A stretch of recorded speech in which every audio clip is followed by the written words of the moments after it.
Do any of you know of an animal that has the power to determine if 500 million people in developing countries will get their next meal? What if I were to tell you that this same animal is directly connected to 1/4 of all marine life in our oceans? You might be thinking to yourself, this animal sounds important. And yes, this animal coral is now on the verge of extinction due to a single man-made problem: excess fossil fuel emissions.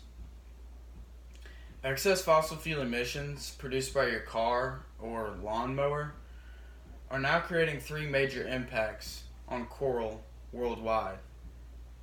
The first involves the ozone layer.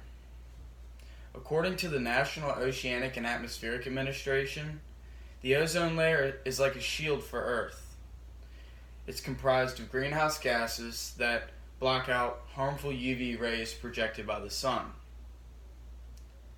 Now, those excess emissions are starting to make the ozone form a hole, which is allowing those harmful UV rays to pass through, which leads me to my second point: ocean water temperatures rising. Let's take a step back and think about the oceans. The oceans act like a sponge. They absorb all of the heat and chemicals in the atmosphere, which is beneficial for everyone on the planet.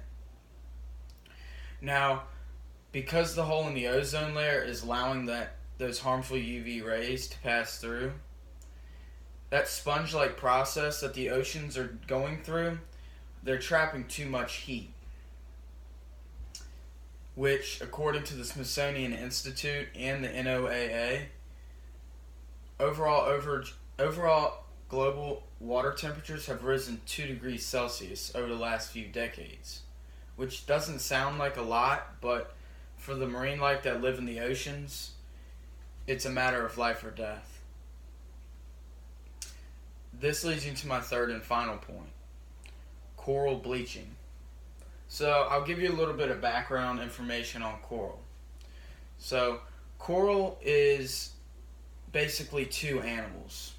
One is microalgae and the second is the coral itself. Coral has a symbiotic bond with its microalgae, which means the microalgae give the coral color and provide them with food, and the coral give the microalgae a home to live.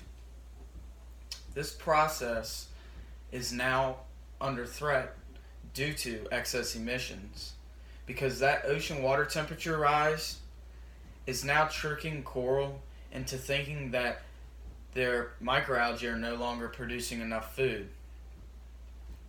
This is resulting in 9 out of 10 coral rejecting all microalgae and not surviving.